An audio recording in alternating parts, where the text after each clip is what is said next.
the last question we did? Hold on, I'm getting off track. So that's 27. Now let's go to 28. Thank you guys for being so nice. I'm glad you liked the book. If you bought it and liked it, please review it because it just came out. It needs reviews on Amazon, and it really helps me out as a small business. So let's go to number 28. Suppose cosine of x is equal to this, and sine of x, by the way, I fixed this in the new edition. This is an old book. Sine of x is equal to all of that. Which of the following expressions is equivalent to cotangent of x? And yes, I am in the US for the person that asked. So remember, cotangent of x is just the flip of tangent of x. So we know tangent of x is equal to sine over cosine. So cotangent of x is equal to cosine of x over sine of x, because it's just the flip. This is also one of the identities you can memorize, but it's also like that's the logic you could apply to it instead as well. So we know what the cosine of x is. We know what the sine of x is. So we can just put those over each other. So cosine of x over sine of x would just be a plus b over a squared. And then remember, over, like this little fraction bar is the same thing as a division sign. So we could say dividing by the sine of x is equal to all of this. So we're dividing by that. A squared plus b squared plus 2ab over a. So remember, these are just fractions. We have fraction bars. That's just fractions. Even though there's variables involved, it's still just KCF, keep, change, flip. Still just two fractions. We're dividing fractions, so we have to keep the a plus b over a squared, change the division to a multiplication symbol, and we have to flip this fraction upside down to be right over here like this. And then we have to now say, okay, is there any way that we can cross cancel stuff to make our lives easier? Well, I could cross out an a over here and an a, one of the a's down here, because if I divide by the greatest common factor of a, I just get one up here and just a regular a down here. And I also see that I can factor this as a plus b times a plus b, because that's how it would be factored. This is one of like the formulas that you can memorize as well if you don't see that right away. In chapter 4, there's some of that. And then what you can do now is say, okay, I can cross cancel one of the a plus b's with one of the a plus b's here. So then I'm just left with one on top and a plus b on the bottom right here. So now I just have 1 over a times 1 over a plus b. So I can just multiply these together and I get 1 on top, and then I get a squared plus ab on bottom. So it would be d. Thank you for all the kind words, for everyone that's being so kind and nice about the live. And then let's keep going to number 29. So for number 29, it says if x over y is equal to b and sine of x is equal to cosine of y, then the value of x is equivalent to, okay, so let's see. I'm going to look at the answer choices to kind of see what might have happened. This is a strategy that you should use on test day also, by the way. So now I'm going to think, how can I rewrite some of these equations to help? Okay, so with the x over y part, I could say that this is equal to, y is equal to x over b, because I can just multiply and then divide by b to get y by itself. So I multiplied each side by y and then divide by b to get that y is equal to x over b. And then I'm going to say, okay, I'm trying to find out what the value of x is. So, and I see that this is sine of x is equal to cosine y, so that means that these have to add up to 90, because that's one of the trig identities for complementary angles. So x plus y, those are complementary angles, meaning that they add up to 90 degrees. So now I can just plug in that for y right there. So it would be x plus x over b is equal to 90. Then I'm going to multiply by, this is a fraction plus a whole number, so I have to, in order to add these together, I have to have a common denominator. So this is technically x over 1. I can multiply by b on top and bottom to get a common denominator of b, so then that's going to be bx over b plus x over b is equal to 90. So then I can just add my fractions right here. So when I add fractions, I keep the like denominator and I just add the numerator. So it's going to be bx plus x over b is equal to 90. And then I'm just going to factor out the greatest common factor of x. So then I'm going to get x times b plus 1 when I factor out the x over b is equal to 90. Now remember, we're solving for what the value of x is. So I have to get x by itself. Well, this is the same thing as saying x times b plus 1 over b is equal to 90. So I'm multiplying a fraction by x. So in order to move that fraction, I can just divide by it, which is the same thing as multiplying by the reciprocal of the fraction. So I could say it's 90 times the reciprocal, b over b plus 1. So x is equal to 90b over b plus 1. So that would be h right over here. And that is it for the trig one. So let me see what I wanted to do next for, and if you guys have any questions while I'm trying to see like what my plan was for the next chapter, I forgot which one. I think it was the circles chapter I wanted to do next. Was the next one on my list. Yeah.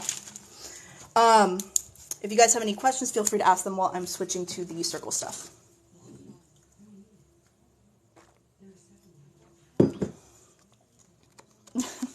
Sorry for giving you guys PTSD for everyone commenting that. What chapter is the circles? I think it's the next one.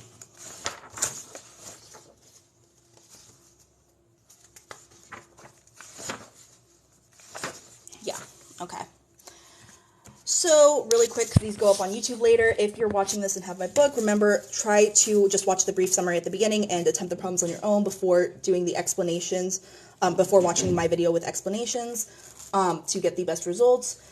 And check out the formula sheet at the beginning of the chapter 4 with all the math formulas. So just really quick, a couple things to go over in order to do these types of problems with circles is remember that let me just adjust really quick. The area of a circle is equal to pi times the radius squared. The radius is going to be half of, from the center of the circle to a point on the circle. So like this would be the radius. From here to here is a radius, here to here, that's a radius. The diameter is the one that's all the way across. So the radius is half the diameter. So that's what r is, that's the radius. And then the circumference is equal to 2 pi r. Another way of saying that is pi times the diameter, whichever you prefer. So just be careful because a lot of times they like to give you diameter instead of radius and like people get it confused and mixed up. Another thing to remember is that, let me show you an example. When we have when we're intercepting arcs like this right here, the angle that's across or opposite from the arc it intercepts is going to be half of it. So for instance, this arc is 50 degrees. So this angle is going to be half of that, which is 25 degrees. Also remember that if you have a diameter, you have half of a circle. So like this is 180 degrees. This whole part right here is 180 degrees because it's half of a circle. This is the diameter. So that means that this is a right angle because it intercepts the 180 degree arc. So this has to be half the intercepted arc. So half of 180 is 90. So this is a right triangle.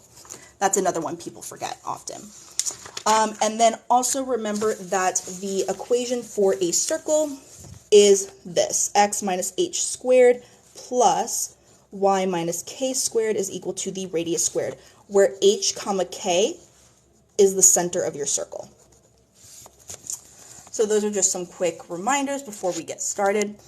So let's go to number 1. Oh, and also one more thing. If you're talking about a fraction of the circle, like let's say they tell you that, I don't know, that you're talking about a fourth of the circle, you can just multiply a fourth times like what the degrees are to get that angle that they're talking about. So like if they say that they're talking about like one of those pie charts or pie graphs kind of things, I think that's what they call it, pie chart, like one of the circles where it's like 25% and like it's cut up like this or whatever, and like all the percentages, like if they're talking about a fourth of it, to find out what that central angle is, you could just say like a fourth of 360, and that's the central angle that they're discussing.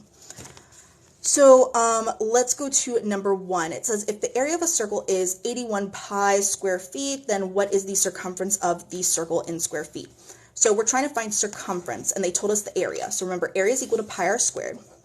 So area is equal to pi times the radius squared, and the circumference is equal to 2 pi r, 2 pi times the radius.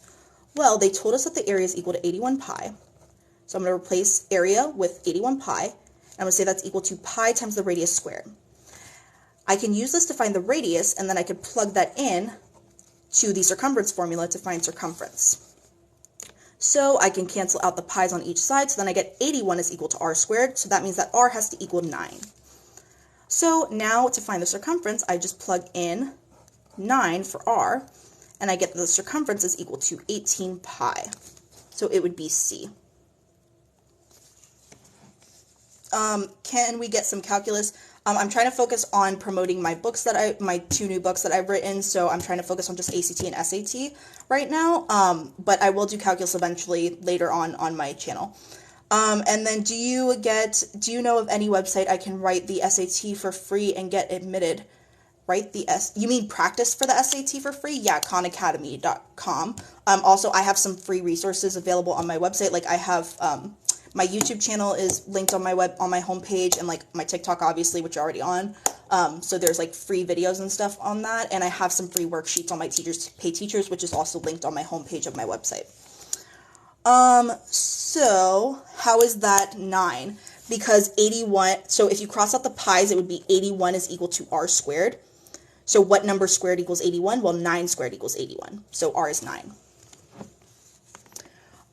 For the figure shown below, point G and the center of both circles lie on FH. Assume the ratio of GH, so this part right here, to FG, this part right here is 1 to 5. Okay, so I'm going to call this X, and I'm going to call this 5X, because that would be in a ratio of 1 to 5. If the area of the shaded circle is 84, so this area is 84, then what is the area of the unshaded region? So we want to find the area of all this stuff out here. So someone asked where they can get this book. It's available on Amazon. If you go to the link in my profile, there's like on the homepage of my website, a link to the book. Do you think these concepts will transfer into college algebra test for teacher credits? Yeah, I actually had someone that messaged me saying that like they passed their teacher class, like to become like a math teacher. I guess it's like the math practice they were taking or something, that they passed it from like just watching these lives. And the book is $20 for people asking. So let me keep going and I'll answer some questions after. So we have that this is a ratio of 1 to 5, so x to 5x. If the area of the shaded circle is 84, then what is the area of the unshaded region right here? Okay, so we basically have to find the area of the whole big circle and then subtract this area 84 of the little circle to find what's left of the unshaded area of the circle. So let's see. We know that the area of a circle is equal to pi r squared. So they told us the area of the shaded one is equal to 84. So 84 is equal to pi times whatever this radius is squared. So if I call this whole thing x, the diameter x, remember radius is half the diameter, so that means that the radius would have to be x over 2. So I would say that this is x over 2 squared, because area is equal to pi r squared. So this is the r of the small one. So I'm going to say that's rs, like r small one.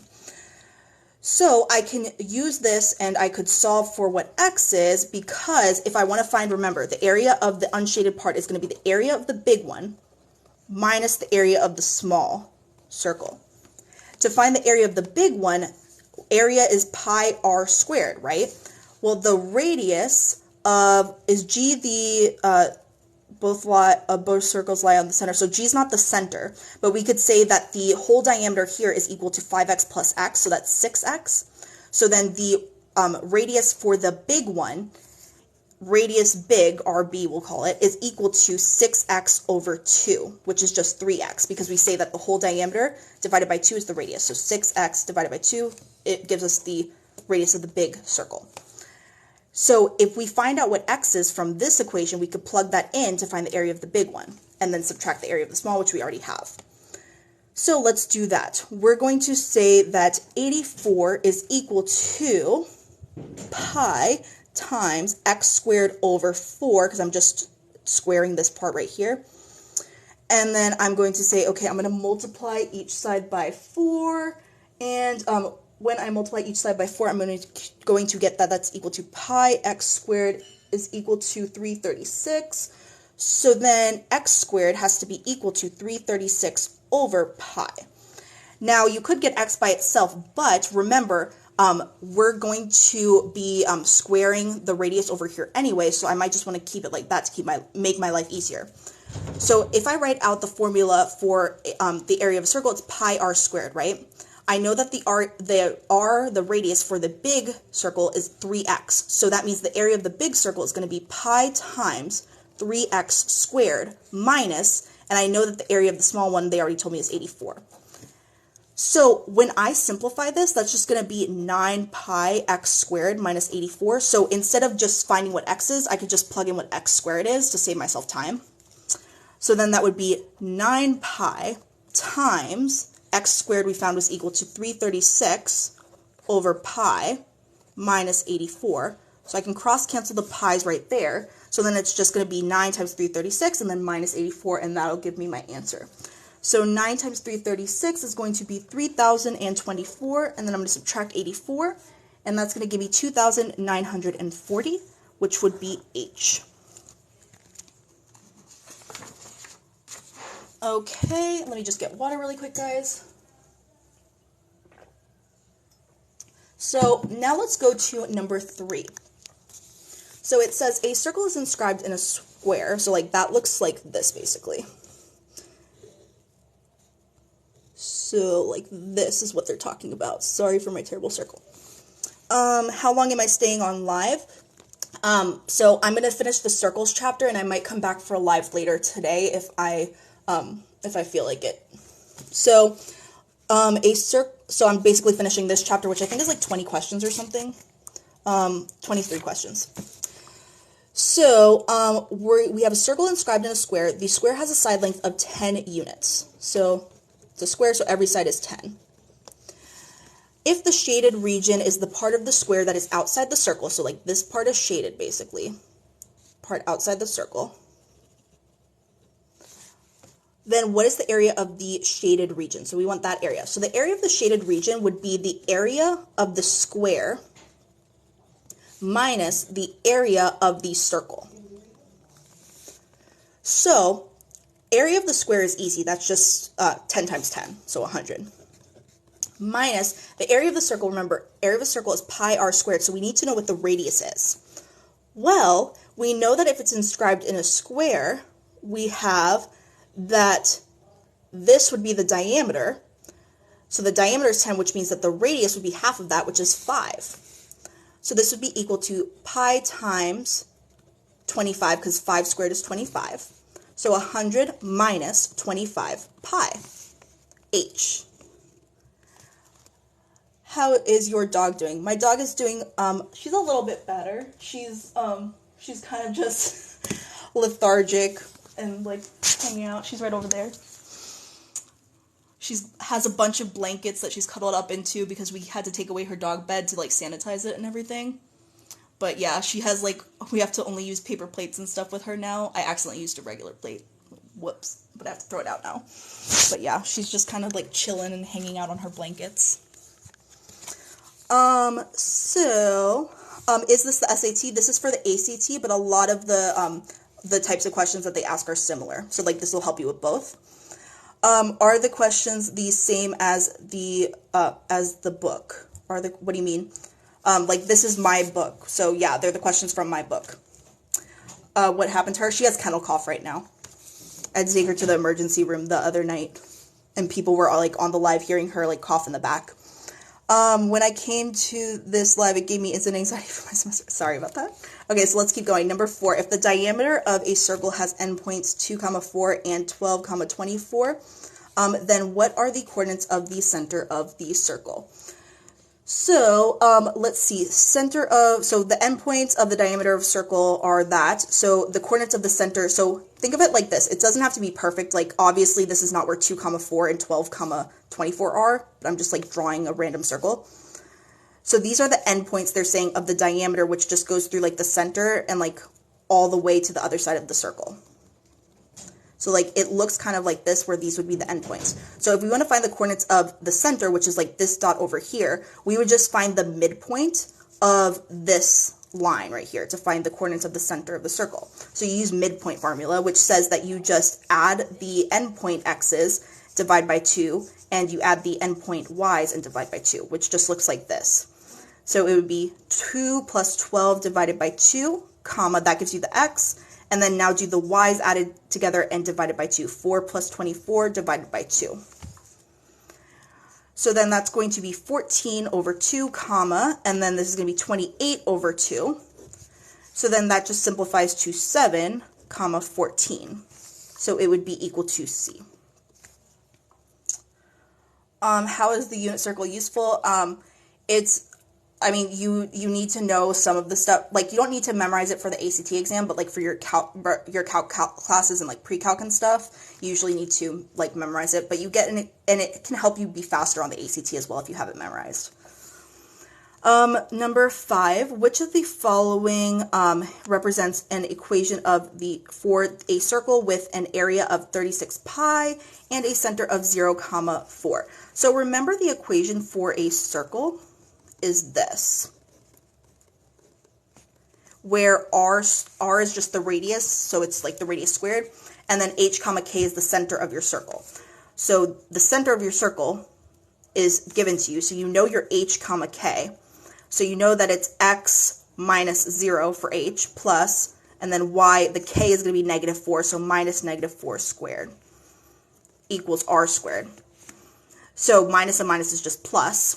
So you know it's going to be x squared plus y plus 4 squared equals what r squared is. So right away, we can cross out all the stuff that doesn't match that. So now we can say, okay, I need to figure out what r squared is, the radius squared. Well, they gave us the area, and we know that area of a circle is equal to pi r squared. So if the area is equal to 36 pi, I can plug that in for area, and then I could solve for what the radius squared is and put that into my formula for the circle, or equation for the circle. So I'm going to cancel out the pi's on each side, so then I get 36 is equal to r squared. So that means that r squared has to be 36, it has to equal 36, so it would be g. Thank you guys for liking and sharing the live, guys. So let's go to number 6. For the circle shown below, FJ is the diameter, and the point G is located at the center of the circle as labeled in the figure below. The measure of arc FH is 50 degrees, and the measure of arc JK, so like this guy right here, is 135 degrees. Which of the following statements must be true? So angle FHJ, so this angle right here, plus FJH, so this angle right here, equals 115. So let's find out what this angle and this angle are. Well, this is the diameter of the circle, so that means that this is half of a circle, which is 180 degrees for that arc. Remember, if an angle is intercepting that arc, it has to be equal to half of it. So half of 180 is 90. This is a 90-degree angle. Now this angle intercepts this arc right here, which is 50, so it has to be half of that intercepted arc. So this has to be equal to 25 degrees. So I have 90 degrees plus 25, 90 degrees plus 25 degrees. That does in fact equal 115 degrees, so that's true. Now let's go to arc FHK. So FHK would be from here to here. FHK, all the way over here. So we want to find the measure of that arc length. So we already have that this portion's 50, this portion's 135 degrees. Now remember, this is the diameter, so that means that this portion is half of a circle. So this whole part right here has to be 180 degrees for that arc because it's half the circle. So it's just going to be 180 degrees plus the 135 right here. So 180 plus 135 degrees. And that does in fact equal 315 degrees, so that is correct. Now they're asking about angle HFJ. So angle HFJ is this angle right here. It's intercepting this arc.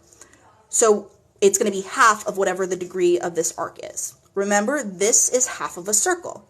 So that means that it has to add up to 180 degrees. 50 degrees plus this has to be 180 degrees. So that means that this arc is 130 degrees, because 50 degrees plus 130 degrees equals 180 degrees. This is intercepting that arc, so it has to be half of that. So we need 130 over 2, which is definitely not equal to 260. We don't even have to solve that. We can just see it right away. I mean, you can if you want to. So we know it's not that one, so it can only be 1 and 2. So it would be answer choice D right over here. So now we are going to, for people saying that they want me to go back, just know this gets uploaded to YouTube later, so you can always see it later and like rewind and stuff. So let's go to this next one. So it says, use the figure and information below for questions 7 through 8. FH, so right here is 24 centimeters. FH is also the diameter of the circle.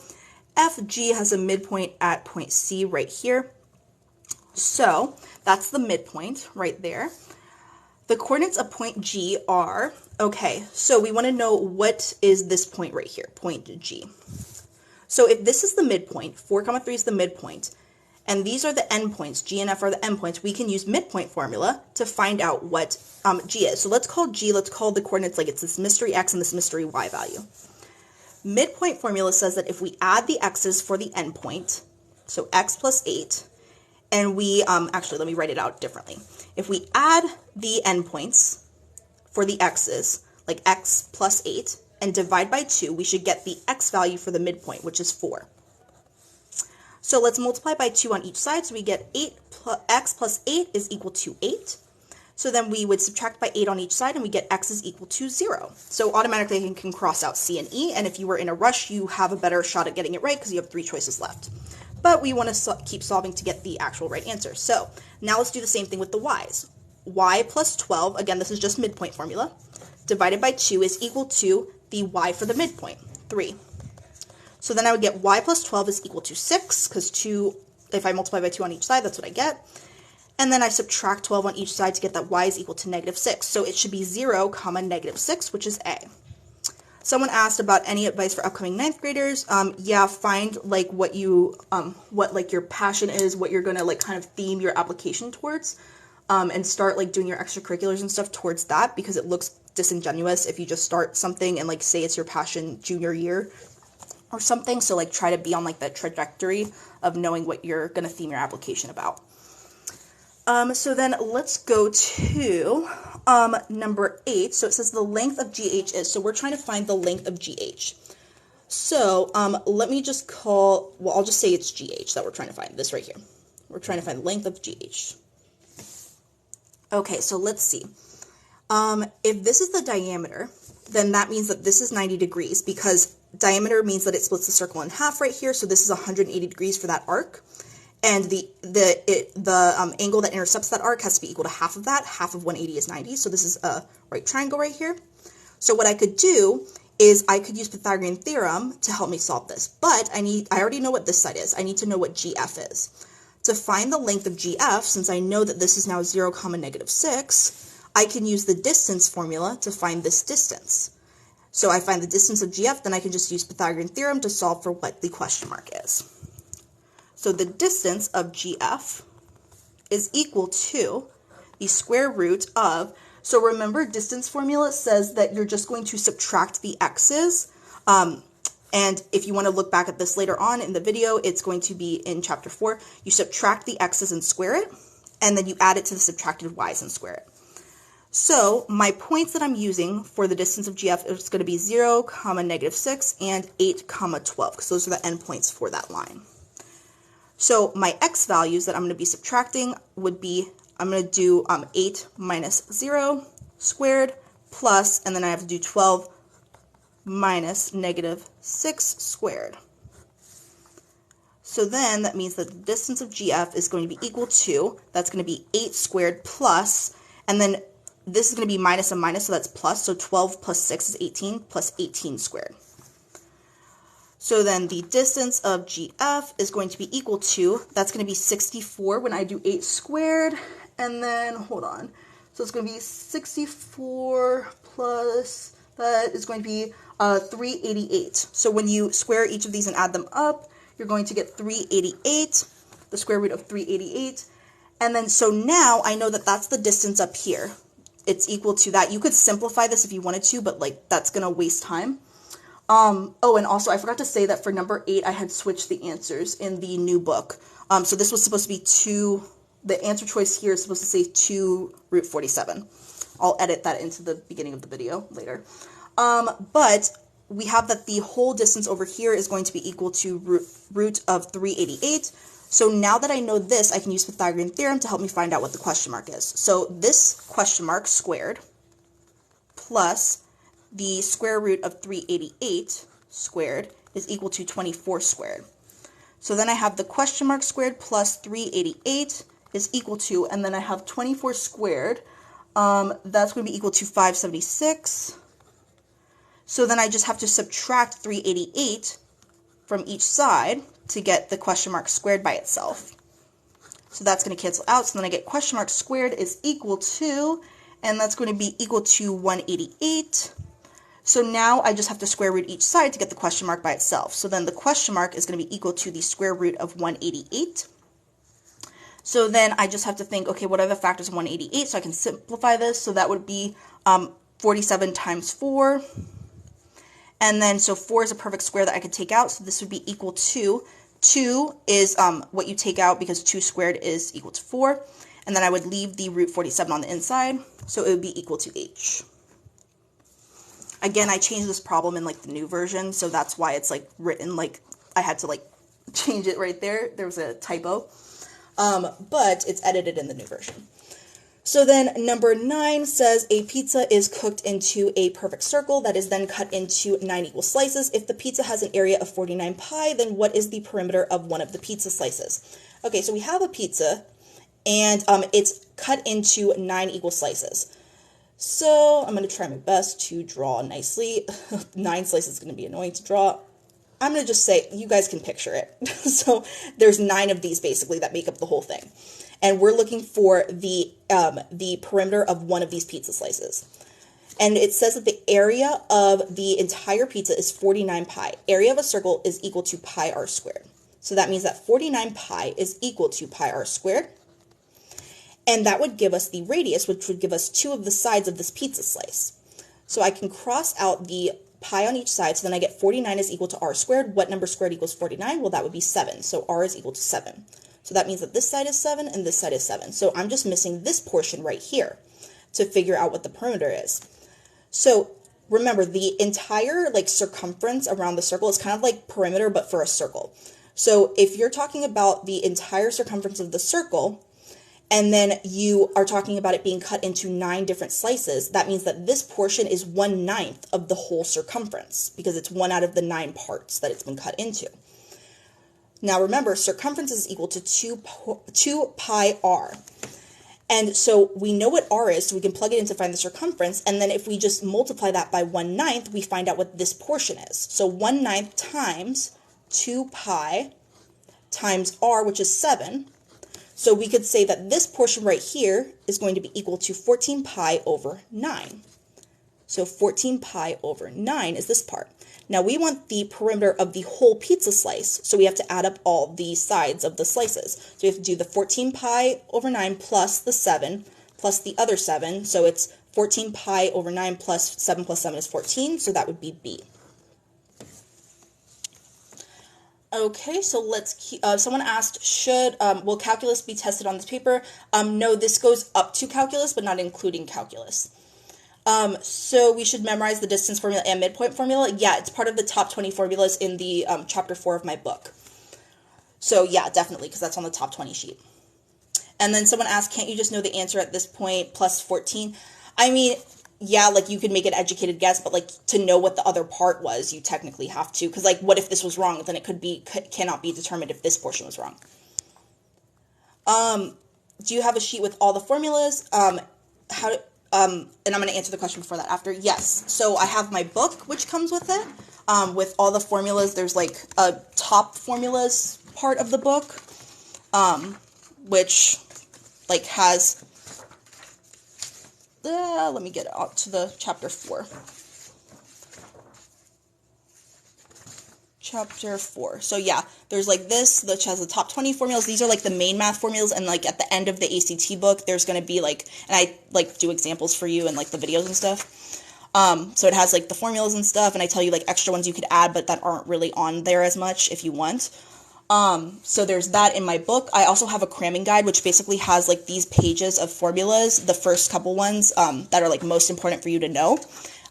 It's a $2 cramming guide on my website that you can purchase as well, and that gets sent out manually like when I'm done with the lives. So yeah, you can do that. And there's also extra formulas at the end of this book too as well. So someone asked also, how did you get 14 pi? So I got the 14 pi because this is going to be the circumference is all the way around. It measures all the way around the pizza, right? So if we cut it into 9 slices, that means that this is 1/9 of the whole circumference. So we took 1/9 of, and then the circumference formula is 2 pi r. 2 pi times 7 was the radius. So that's how we got that. We just multiplied that all out. Okay, let me just get water really quick.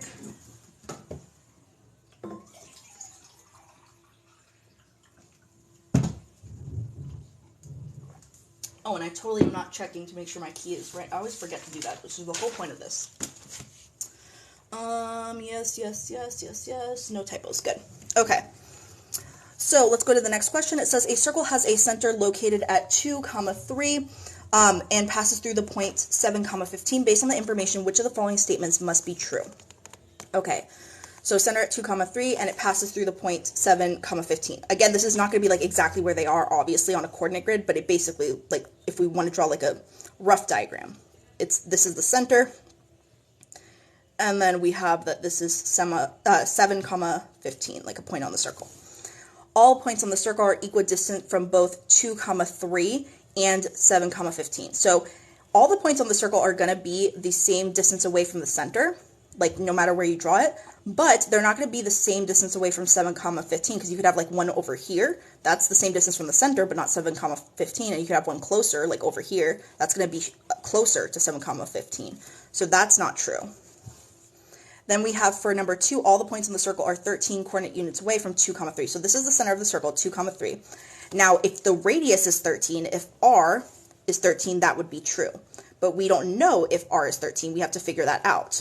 So to figure out what r is, we could figure out what's the distance between these points. So remember, distance formula says that you have, that if you want to find the distance there, it would be the x's subtracted, so 7 minus 2 squared, added to the y's subtracted and squared. So the y's subtracted and squared would be 15 minus 3 squared. So then this would give you that the distance is equal to the square root of 7 minus 2 is 5, so 5 squared, plus 15 minus 3 is 12, so 12 squared. So that would be equal to, equal to, let's see, that would be 144 plus 25, so 169, root 169. And then we're going to now do that is equal to 13, because the square root of 169, that's one of the perfect square ones, and it's equal to 13 exactly. So that is correct, because the radius is equal to 13. So yes, every point on the circle is going to be an equal distance from the radius, from the center, sorry, which from the center to a point on the circle, we measure that as the radius, which is equal to 13. So that is correct. So number 3 says the diameter of a circle is the distance between 2, 3 and 7, 15. That is false. That's the radius, not the diameter. So that's going to be false. So then it's only number 2. So it would be G. That one right here. So then let's go to this one over here. So we're talking about number 11, which says that Sarah surveyed 72 students about their favorite subject in school. She gave them the option of choosing between math, science, social studies, English, and foreign language. English was the favorite subject for 18 students. The remaining students equally favored each of the remaining subjects. Sarah wanted to display her results for the class in a pie chart, i.e. circle graph. What is the measure of the central angle of the pie chart that represents the students who prefer science? So we want central angle for the students who prefer science.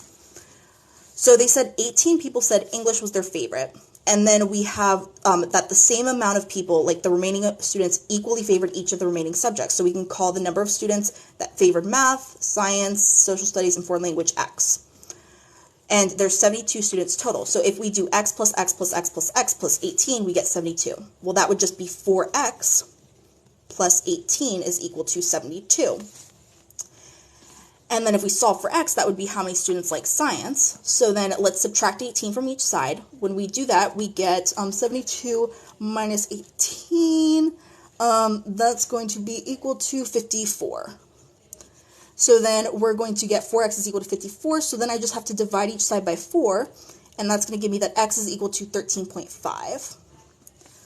So that's how many people like science. So if we want the central angle for the people that like science, we have to think, how much of the circle are we talking about?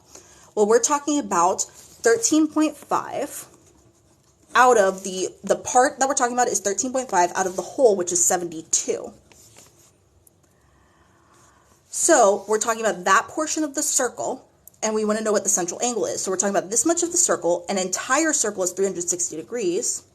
So we would just take that fraction and then multiply it by 360. So when you do that, what you're going to get is 67.5.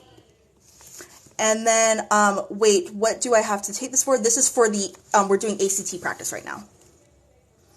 So now let's go to number 12. It says the radius of circle A is 5 feet. So let's say RA for radius A is equal to 5.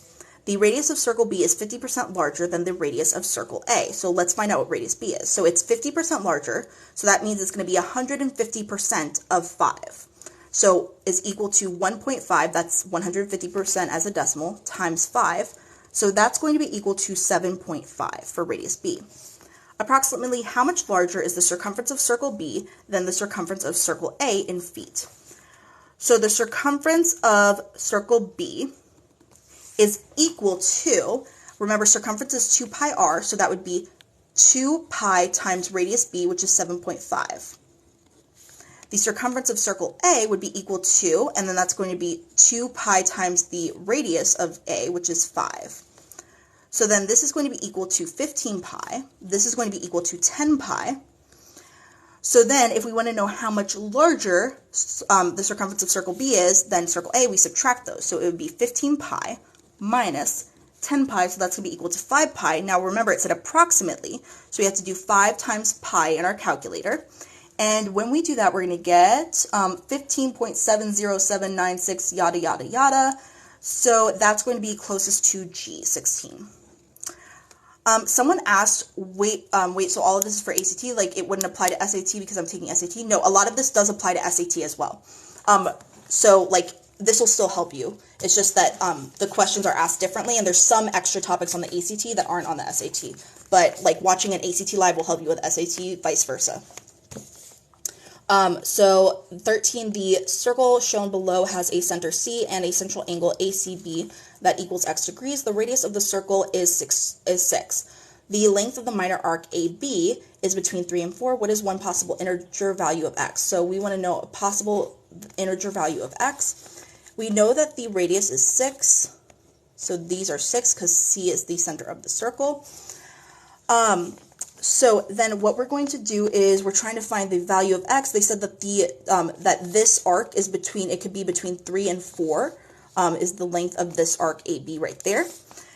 So if we do the arc length formula, the arc length formula says that the arc length, so the arc length is equal to the central angle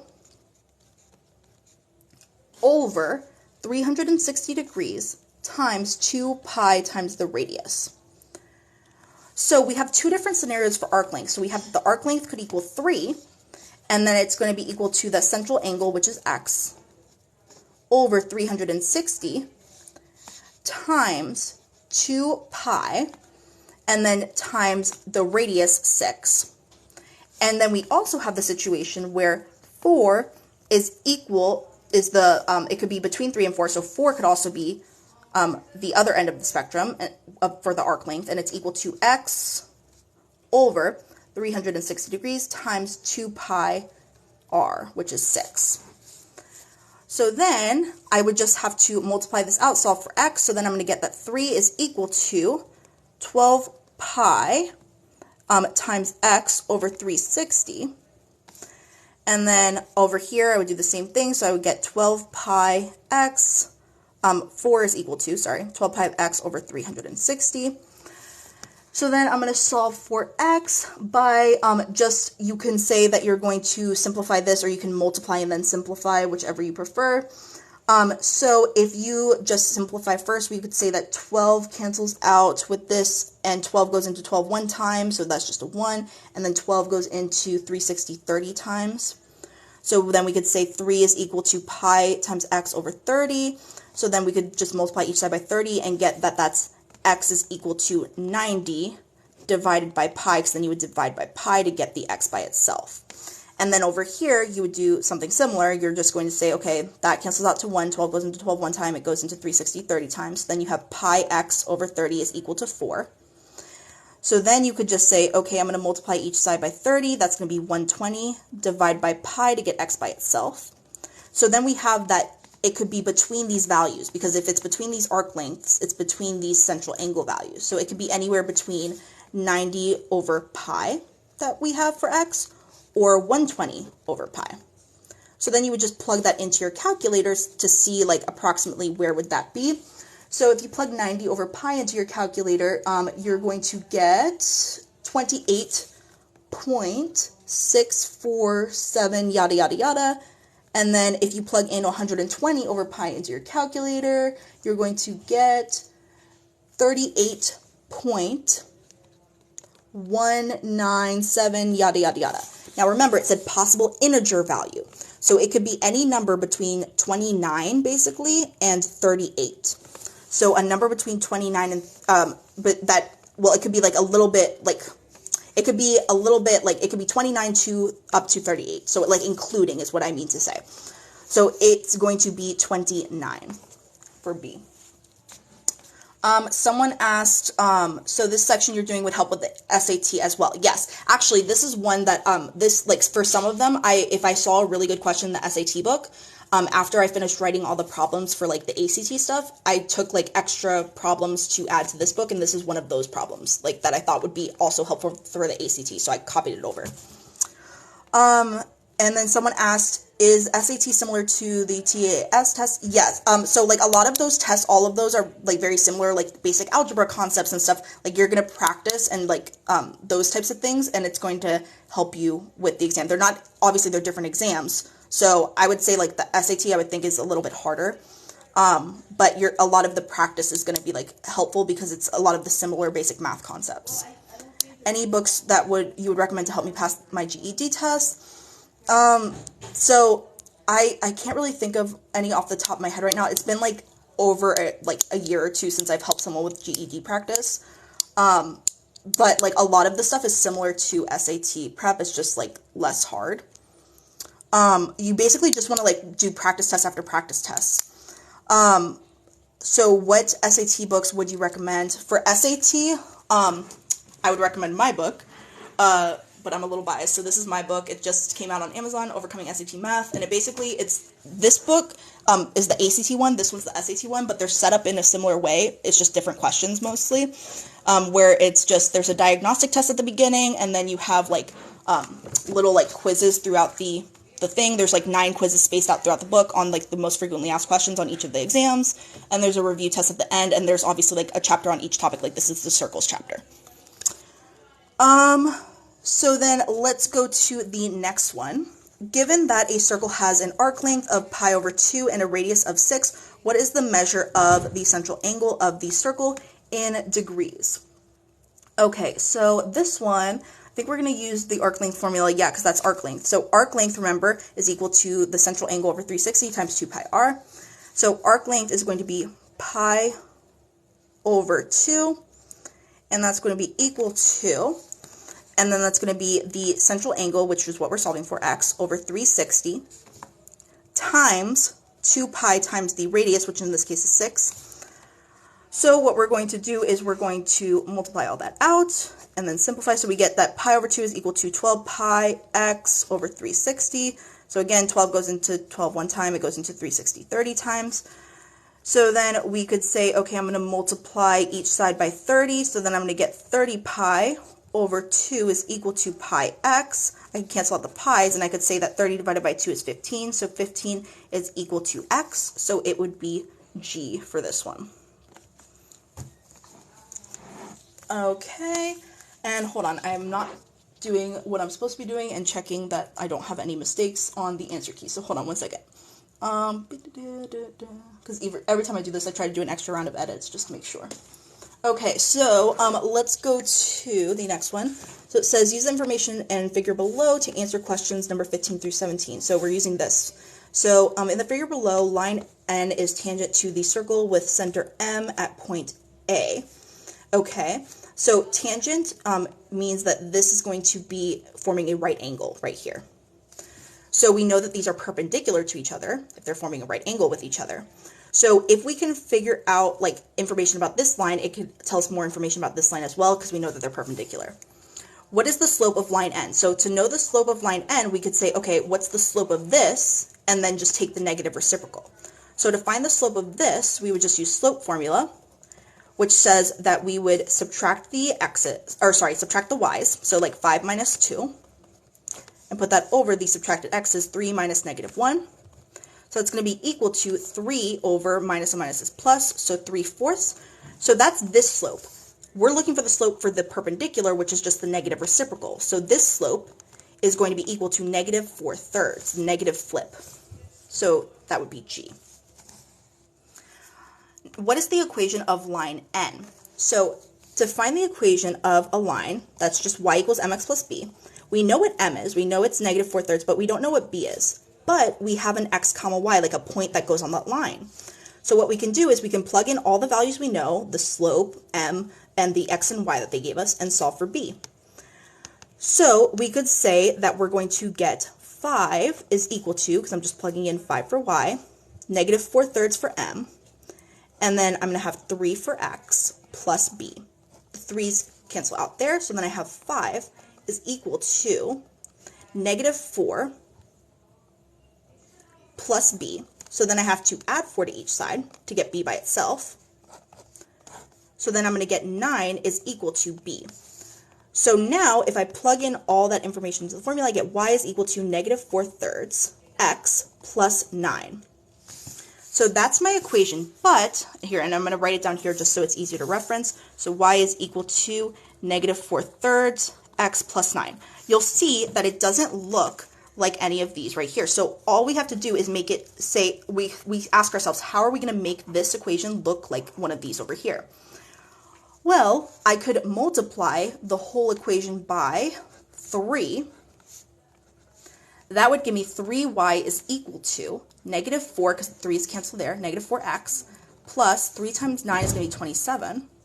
So now it's looking more like these equations, but you'll notice that what else did they do? They put the x and the y on the same side, so that's what I'm going to do. I'm going to add 4x to each side, so I get the y's and the x's on the same side. So then that's going to be 4x plus 3y is equal to 27. So then I'm going to see, okay, that looks exactly like, is that C? Yeah, that's C, right over there. So then let's go to number 17. Which of the following points lies on line n? So again, we have an equation. We have that 4x plus 3y is equal to 27. So we would just plug in each of the points to see if they work. So this is an x comma y. That's the x value, that's the y value. If we plug it in and we get 27, then it works. So we would do 4 times our x is negative 3, plus 3 times our y is 13. Does that equal 27? Well, that would be negative 12 plus 39. Does that in fact equal 27? Yes, it does, so it would have to be F. So if you plug in a point into an equation and it works, like you get what it should equal, it's a point on that line. So now let's go to number 18. So for number 18, it says a circular garden has an area of 36 pi square meters, and one of its sections has an area of 9 pi square meters. What is the measure of the central angle of that section in degrees? So we want the measure of the central angle, and we want it to be in degrees. Okay, so we have 9 pi is what we're talking about out of the entire area of the circle, which is 36 pi. So the part we're interested in is 9 pi out of the whole circle area, which is 36 pi. So we can cancel out the pi's, and we can divide by the greatest common factor of 9 on top and bottom, and that's going to give us 1 over 4, 1/4, and of the circle that we're talking about. So then, if I'm talking about 1/4 of the circle, and the entire circle is 360 degrees, then I'm talking about 1/4 of 360 degrees for the central angle. Well, 1/4 of 360 degrees is just 90 degrees, so that's going to be equal to T. So let's go to number 19. Michael rides a skateboard at the park. He is moving at a speed of 2 pi feet per second. Given that his skateboard wheel has a radius of 2 feet, how many revolutions does the wheel turn in 1 minute? Okay, so for this one of the formulas also in chapter 4 is going to be that the distance traveled is going to be divided by the number of revolutions, and that's going to be equal to the circumference of the circle. So that's going to help us out here. So we know that the speed is 2 pi feet per second. So it's traveling 2 pi feet for every second. Well, in a minute, because it's how many revolutions are in a minute, it's going to be 2 pi times there's 60 seconds in a minute. So they're going to have traveled 60 times this. So that's going to be equal to 120 pi feet. So that's the distance, d. So we can plug that in for d. We are solving for how many revolutions, so let's call that x. And that's going to be equal to the circumference, which circumference, the circumference formula is going to be 2 pi times r, which is the radius. They gave us 2 as the radius, so this is going to be equal to 2 pi times the radius, which is 2. So then it's going to be 120 pi over x is equal to 4 pi. So then I cancel out the pi's. I'm going to multiply each side by x, so then I get 120 is equal to 4x. I'm going to divide by 4 on each side, and that's going to give me that x is equal to 30. So it would be k. So now let's go to number 20. So for number 20, it says, for a certain circle, a sector has an area of 12 pi units squared. If the measure of the central angle is 10 degrees, then what is the radius of the circle? So we want the radius of the circle. So 12 pi is the area of the sector. So that's 12 pi, and if the measure of the central angle is 10 over, so this is the area of the sector formula. So area of a sector, 12 pi, is equal to, and that's going to be 10 over 360 times pi r squared. So the central angle over 360 times pi r squared. So then we're going to have 12 pi is equal to 1 over 36 times pi times whatever the radius squared is. So I can cancel out the pi's on each side. So then I have that 12 is equal to the radius squared over 36. So then I'm going to multiply each side by 36. And then that's going to give me that's 432 is equal to r squared. So then I'm going to square root each side to get r by itself. So the square root of 432 is equal to r. So I'm going to ask myself, okay, what are the factors of 432? Well, that could be 16 and then 27, and that's going to be 9 times 3. So I know that these are perfect squares, so I could take out a 4 because that's the perfect square of 16, and a 3 for the perfect square of 9. So then r is equal to 4 times 3, and then I leave the root 3 inside the square root. So then it would be r is equal to 12 root 3. So that's the radius, 12 root 3 for E. A pie chart is to be created from the data below. What is the measure in degrees of the angle representing students with blue eyes? So students with blue eyes, we're talking about 60 students, right? That's the part we're talking about out of the whole, which is going to be all of these added up. So if we add this all up, we get the whole number of students. So if we add all that up, we are going to get that that's equal to 900. So if we do part over whole, the part that we're talking about is 60 over the 900 whole total students that we're talking about. So that's the fraction of students we're talking about. And then it says we want to know what the measure of the central angle is. So we're talking about this much of the circle if we represent this all in a circle. So that much of the circle, if the whole circle is 360 degrees, then we would just take that fractional amount times 360 to find the central angle. So then when we do that, we are going to get 24H. So now we have 22. It says that we have this equation right here. For the equation of the circle shown above, what are the coordinates for the center of the circle and what is the radius of the circle? So remember, the equation that we're used to is x minus h squared plus y minus k squared is equal to r squared. Now this does not look anything like that, so we have to say, how can we turn it into something like that? Well, the first step when it looks like this is you have to divide by whatever is the coefficient in front of the squared stuff, like divide the whole thing by 7, because we're going to complete the square, and it just makes our whole life easier to do that first. You could do it another way if you want, but this is just the way that I like to do it. So I'm going to divide everything by 7, so that's going to give me x squared plus y squared minus, and then 28 divided by 7 is going to be 4. So 4x, and then plus 14 divided by 7 is going to be 2, so 2y is equal to 28 divided by 7 is going to be 4. So now the next step is I'm just going to rewrite this, but with my x's together and my y's together. So I'm going to rewrite that on the scratch paper portion over here just so it looks nicer. So all I'm doing is putting the x's together and the y's together, like next to each other. So x squared minus 4x, let me fix that, minus 4x plus y squared plus 2y is equal to 4.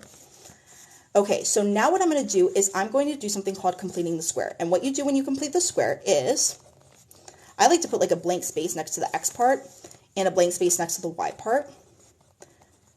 So you're basically filling in these blanks and making sure that you also add those same numbers to the other side of the equation, because you can't just raise this equation by a certain amount and not the other side of the equation and have them still be equal. You need to balance the equation. Now, to figure out what goes inside of inside these blanks, you have to look at what's right before it, the x part. So look at the number in front of x, -4. You divide it by 2 and then you square it. So -4 divided by 2 is just going to be -2, sorry. And then you square it, so that's going to be equal to +4. So a 4 goes here, and then you fill in a 4 here. Now for the y portion, you do the same thing, but it's just the number in front of y. So the number in front of y, 2, divided by 2, and then squared. So that's going to be 2 divided by 2 is 1, 1 squared is just 1, so +1, and you add 1 to this side. So then we're going to be equaling that to 9. So then we have x minus 2 is what we could factor this into, plus, and then it's going to be y plus 1 squared, and that's all equal to 9. We're just factoring out this portion, and that becomes x minus 2 squared, and then factoring out this portion, which becomes y plus 1 squared, and that equals 9. So now this looks like our typical formula for the equation of a circle, where it's x minus h squared plus y minus k squared is equal to r squared. Remember, we were trying to find the center of the circle. So the center of the circle, 2 is the h. So 2 is the center, for the x value for the center of the h. And then the y value, or the k value for the center of the circle, is going to be the opposite of this, so -1. So that's the center of the circle. The radius squared is equal to 9. So that means that the radius has to equal 3. Or sorry, 3. Yeah, it is equal to 3. Sorry, I went crazy for a second.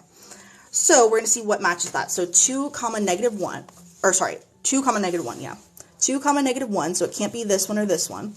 And then the square root of 9 is equal to 3, so that matches that one. Number 23, if a circle has a radius of 5 and passes through the point that, 2 comma 2, then which of the following could be the center of the circle? So it has a radius of 5. So remember, if we think of the equation of a circle, x minus h squared plus y minus k squared, that has to equal to the radius squared. So this is all equal to 5 squared.